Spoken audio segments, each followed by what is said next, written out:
अस्सलाम वालेकुम जी। पाकिस्तान एक अजीबो-गरीब सा मुल्क है। यहाँ पर अगर आपने CD-70 में पेट्रोल डलवाना है तो 410 या 411 रुपए का डलेगा। लेकिन अगर आपने जहाज़ में, जी हाँ, हवाई जहाज़ में पेट्रोल डलवाना है तो वो आपसे इससे 100 रुपया सस्ता, तकरीबन 310 से 320 के बीच में जेट फ्यूल डलेगा। हुकूमत ने सस्ता किया है। हुकूमत की प्रायोरिटीज़ आपको नज़र आएंगी, आपको अंदाज़ा होगा कि ये हुकूमत किसके लिए है, क्यों है, क्या करती है। साथ साथ एक अजीब सा मुल्क ये है कि 18 साल की उम्र में आप शादी कर सकते हैं, बच्चे पैदा कर सकते हैं, इस मुल्क की आबादी को मज़ीद बढ़ा सकते हैं, लेकिन आप वोट नहीं डाल सकेंगे, ये सोचा जा रहा है। साथ साथ बात करूँगा क्या तहरीक इंसाफ पीपल्स पार्टी पे एतबार कर सकती है, क्योंकि सिस्टम में अभी भी इनके लिए कोई जगह नहीं है। तहरीक इंसाफ के साथ जो GB और आज़ाद कश्मीर में किया गया वो आपके सामने है। और आखिर में या बीच में कहीं भी बात ये भी करनी ज़रूरी है कि सारे इमरान खान के ख़िलाफ़ ही क्यों हैं। Why is everybody against Imran Khan? क्या वजह है कि सब इमरान खान के ख़िलाफ़ बयानियाँ देते हैं? बड़े बड़े सहाफ़ी इस मामले में रोले खुले। ये ज़रा एंड में लेके जाता हूँ मैं कहानी, बड़ी इंटरेस्टिंग कहानी आपको बताऊँगा। मैं हूं अदील रजा, आप देख रहे हैं मेरा यूट्यूब चैनल। जनाब सब्सक्राइब ज़रूर करना है, फीडबैक ज़रूर देना है। कल भी बहुत सारे लोगों ने भेजा सुपर थैंक्स, आप भी भेज सकते हैं, सपोर्ट कर सकते हैं, मेंबरशिप ले सकते हैं चैनल की, जिसका आपको कोई भी फ़ायदा नहीं होगा, मुझे ही होगा थोड़ा बहुत फ़ायदा, लेकिन अगर आप मुझे सपोर्ट करना चाहते हैं तो आप ये ज़रूर कर सकते हैं। पाकिस्तान ये मुल्क गरीबों के लिए नहीं है। गरीबों का काम ही कोई नहीं है इस मुल्क में। गरीबों को होना ही नहीं चाहिए इस मुल्क में। क्यों कह रहा हूँ मैं ये? इसलिए कह रहा हूँ जनाबे वाला, क्योंकि पाकिस्तान में आज अगर आप CD-70 में पेट्रोल डलवाएंगे 1 लीटर तो 420 रुपये का, और 410 रुपये से 412 रुपये के बीच में, depending upon the petrol pump, आपको मिलेगा। लेकिन मैडम मरियम नवाज़ अगर अपने गल्फ स्ट्रीम G500 में जेट फ्यूल डलवाएंगी तो उनको मिलेगा 311 रुपये से 320 रुपये के बीच में कहीं भी। मुझे नहीं मालूम उसके टैक्सेस क्या हैं। जी हाँ, गवर्नमेंट ने जेट फ्यूल की प्राइस में 100 रुपये की कमी कर दी है आम पेट्रोल से।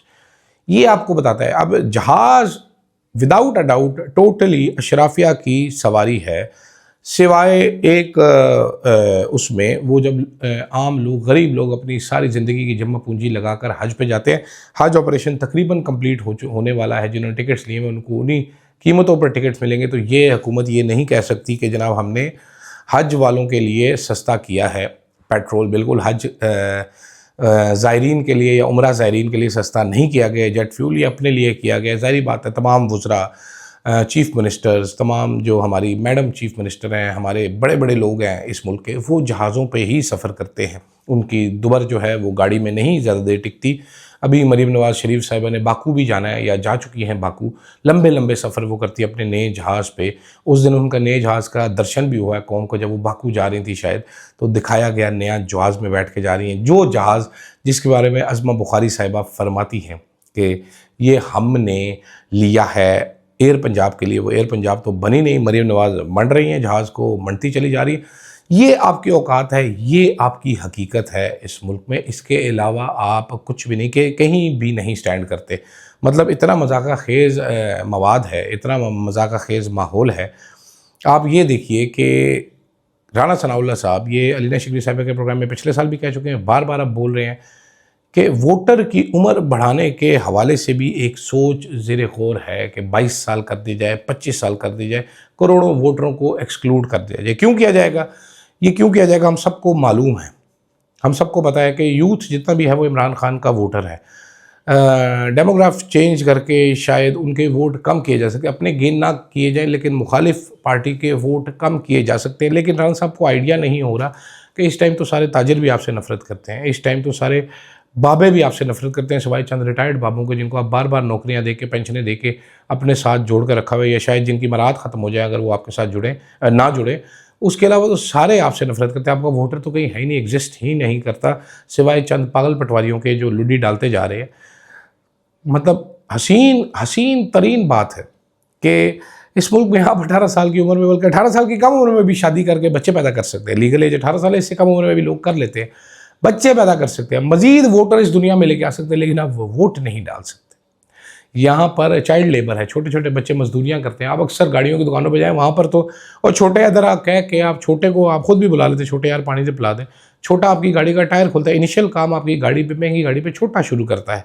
जो आप दुकानदारों पे जाते हैं, आप घर के में बिजली का काम करवाएं तो अक्सर बंदे के साथ एक छोटा आता है जो पाने पकड़ाता है, छोटे के पास बैग होता है, छोटा अपने वजन से ज़्यादा बैग लिए फिर रहा होता है। फिर बड़े बड़े लोगों के घरों में जैसे छोटे और छोटियाँ काम करते हैं, तशद्दुद के वाक़यात उनके आप मल्टीपल टाइम सुन सकते हैं, लेकिन ये वोट नहीं डाल सकते छोटे और छोटियाँ, ये बच्चे ज़रूर पैदा कर सकते हैं, ये मजदूरियाँ कर सकते हैं, वोट नहीं डाल सकते, अपनी किस्मत का फ़ैसला नहीं कर सकते। और किस्मत का फ़ैसला कर भी लें तो कौन सा वो है, आप कश्मीर को देख लें, जीबी को देख लें, तहरीक इंसाफ की जमात की रजिस्ट्रेशन नहीं मानी गई इलेक्शन कमीशन ने। जब तक सिकंदर सुल्तान राजा है तब तक इस मुल्क में मुनसिफाना इलेक्शन हो नहीं सकता है। जब तक सिकंदर सुल्तान राजा के हैंडलर्स हैं तब भी इस मुल्क में मुनसिफाना इलेक्शन हो नहीं सकता। राय साहब जो हैं जनाब, पता नहीं कहाँ के राजे हैं। मैं बड़ा पहले कहा था, एक बंदे का इतना भारी नाम रख दिया, वो सिकंदर भी है, वो सुल्तान भी है, वो राजा भी है, मतलब इतना बड़ा नाम बंदा हैंडल कैसे कर सकता है? दिमाग तो ख़राब होगा ही। वो रिटायर्ड भी है, दो दो दफ़ा रिटायर्ड है, फिर भी बैठा हुआ है इधर। इसके लिए भी कमाल ही बेशर्मी चाहिए। मैं अक्सर ये सोचता हूँ कि एक ऐसा बंदा जिससे पूरी कौम जिसको बुरा भला कहती हो, वो घर जाता होगा क्या सोचता होगा? आप मुझे बताइएगा, आप में से कोई ऐसा बंदा जिसके साथ ये एक्सपीरियंस हुआ हो कि आपके बच्चों ने कहा हो, अगर कोई बड़ी उम्र का बंदा, बहुत सारे देख रहे होते हैं इसमें, देख रहा हो, आपके बच्चों ने कहा होगा कि माँ जी, बाबा जी, हुण तुसीं रेस्ट करो, ताड़ी मेहरबानी, क्यों है नशे फिर फुद्दू किस्म की पोस्टिंग वास्ते, मेहरबानी करो, घर में रहें, आराम से रहें, सुकून करें, छोड़ दें ये। जैसे कई सरकारी सहाफ़ी होते हैं, सरकारी घरों पे कब्ज़ा कर लेते हैं। क्या घर वाले नहीं बोलते? मैं अक्सर ये सोचता हूँ, इस पर मुझे ज़रूर बताइएगा। साथ साथ जनाबे वाला, अब उमर चीमा साहब दोबारा मैदान में आए हैं कि जी या तो पिंकी बनीगाला वालों की सपोर्ट मलिक रियाज की तरह हासिल करना चाह रही है, ये वो पीटीआई की ही है, या वो ऐसी है, ये वो ऐसी, ये वो फुदू सहाफ़ी हैं, ये वो टट्टू सहाफ़ी हैं जो तकरीबन 4 साल से बयानिया बनाने की कोशिश कर रहे हैं इमरान खान के ख़िलाफ़। शहबाज गिल साहब ने एजाज़ सईद साहब का क्लिप एक ट्वीट किया हुआ था जिसमें एजाज़ सईद साहब बड़े कॉन्फिडेंस के साथ झूठ बोल रहे थे कि इमरान खान साहब डरते हैं, अगर वो जाएंगे तो चेकिंग हो जाएगी, फिर उनको ये पता चलेगा, फिर उनको ऐसे हो जाएगा, फिर उनका टेस्ट रिपोर्ट आएगा। वो ढके छुपे अल्फाज में बेसिकली ये कहने की कोशिश करें कि इमरान खान साहब ड्रग्स लेते हैं और उनका मेडिकल टेस्ट होगा तो पता चल जाएगा। साथ साथ उमर चीमा बवासीर की जैसी शक्ल वाले, वो बताते हैं कि इमरान खान ने बताया कि उनको बवासीर है, ये बवासीर का काफ़ी इलाज करते हैं। मैं बोलना नहीं चाहता, मैं काफ़ी सारी चीज़ें बोल सकता हूँ। फिर कल भी एक कमेंट आया था कि यार आप गाली, मैं गाली नहीं देता भाई, मैं ज़रा हार्श वर्ड यूज़ कर देता हूँ, गाली नहीं होती, लेकिन वो मतलब बड़ी क्यूट सी उनकी बवासीर के फोड़े जैसी शक्ल है उमर चीमा साहब की। इसी तरह की खबरें करते रहे हैं। ये आजकल हमें सच पे भाषण दे रहे होते हैं। इसके बाद फिर जो हमारे मुत्तकी परहेजगार सहाफ़ी हैं, अंसार अब्बासी साहब, वो कल वो नए कचहरी चौक फ्लाईओवर की तस्वीर गानों के साथ शेयर करके कह रहे थे कि उस्मान बुज़दार का ख्वाब पूरा, ट्रोलिंग करने की कोशिश कर रहे थे। अपनी तरफ से बाबा जी ने कॉमेडी की थी। ये वो बाबा जी हैं, कोई और गाने लगाए तो बाबा जी उसको 1 घंटा लेक्चर देते हैं, कॉलम भी लिख मारते हैं जनाब के गाने चल रहे हैं, ख़ुद वो फिर ऐसी हरकतें करते हैं। उसके बाद कहते हैं लोग मुझे गालियाँ क्यों निकालते हैं, मेरी कोई इज्जत नहीं करता। इमरान खान के ख़िलाफ़ जो बयानिया बनाने का काम है, इमरान खान की हुकूमत के दौरान ही शुरू हो गया था। तरह तरह के सहाफ़ी हायर किए गए। मैं आपको खबरें कुछ बताता हूँ जो आपको नहीं बताऊँगी। तरह तरह के सहाफ़ी हायर किए गए। एक साहब को टास्क दिया गया इमरान खान के ख़िलाफ़ बयानिया बनाने का, सरकारी सरपरस्ती में उनको एक घर दिया गया इस्लामाबाद के पॉश सेक्टर में, जहाँ पर स्टूडियो बना के दिया गया। करोड़ों रुपया उन्होंने लिया, फेल हुए।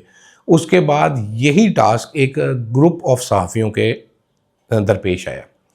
उन लोगों ने भी फिर पागलपन की इंतहा तक इमरान खान के ख़िलाफ़ व्लॉग्स किए और ट्वीटें की। अच्छा, अब ये वो सारे सहाफ़ी हैं जिनका नाम आपने सब ने सुन रखा होगा। ये कोई बड़े एंकर नहीं है, ये टट्टू किस्म के नहायत ही मामूली किस्म के सहाफ़ी हैं जिनको कोई नोटिस भी ना करता। नोटिस ये तब हुए जब इमरान खान को बैठ के दिन रात गालियाँ निकालनी शुरू की। इसी तरीके से बहुत सारे और एंकर्स को अप्रोच किया गया, एंकर्स क्रिएट किए गए, फ़ोने कर कर के एंकर्स को प्लेस किया गया। मेरे सबका चैनल ARY में कम से कम 1, 2, 3 मैं आपको 200% श्योरिटी के साथ बता सकता हूँ कि प्लेस किए गए।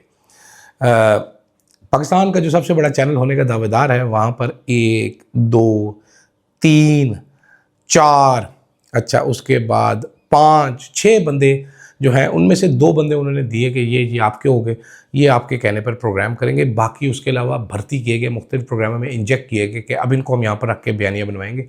और इस तरह के और भी बहुत सारे चैनल हैं जो सोशल मीडिया प्लेटफॉर्म्स हैं, वो इसके अलावा हैं। अभी आप कल इमरान खान के पिंकी वाली जो बयान है, उससे 1 दिन पहले की ये तैयारी की जा रही थी। काला चैनल जो है और काले चैनल का ज़ेली चैनल जो है, वो दोनों मिलकर ये कहानी गढ़ रहे थे कि जनाबे वाला वो ड्रग्स निकल आई और इमरान खान से ताल्लुक़ निकल आया, ऐसा निकल आया। अच्छा, ये थकते भी नहीं है, क्योंकि ये सिगरेट नहीं पीते। ठीक है, लगे हुए हैं, लगे हुए हैं, लगे हुए हैं। बहुत सारे लोग ये कहते हैं कि ये सिर्फ तवज्जो हटाने की कोशिश कर रहे हैं, जनाब के तवज्जो इधर से उधर कर दी जाए। मुझे नहीं मालूम क्या कर रहे हैं, लेकिन मेरा ये ख्याल है कि सिस्टम के अंदर इमरान खान के लिए कोई जगह नहीं, और उनको समझ नहीं आ रही। सिस्टम भी थक चुका है, सिस्टम के धुएँ निकल चुके हैं। अब इमरान खान को अनपॉपुलर कैसे करे, सिस्टम में कोई जगह नहीं है। वो इस तरह भी नज़र आता है कश्मीर और GB में जो किया है सिकंदर सुल्तान राजा ने।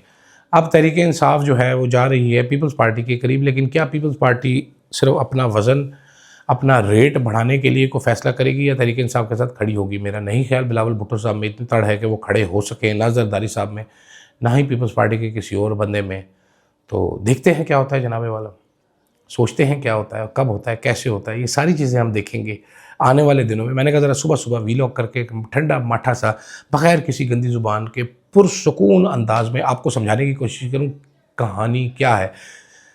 इस पे एक डिटेल वीलॉग मैंने द हिडन ट्रुथ पे किया था कि क्यों इमरान खान के खिलाफ बयानियाँ ये लोग कमर्शियली बनाते हैं, लेकिन इस वीलॉग में मैंने एक्सपोज किया है कि पैसे लेके क्या क्या किया जाता है और बहुत सारे लोग लेते हैं या फ़ायदे लेते हैं। मुझे दीजिएगा इजाज़त जनाब, फीडबैक ज़रूर दीजिएगा। अल्लाह हाफ़िज़।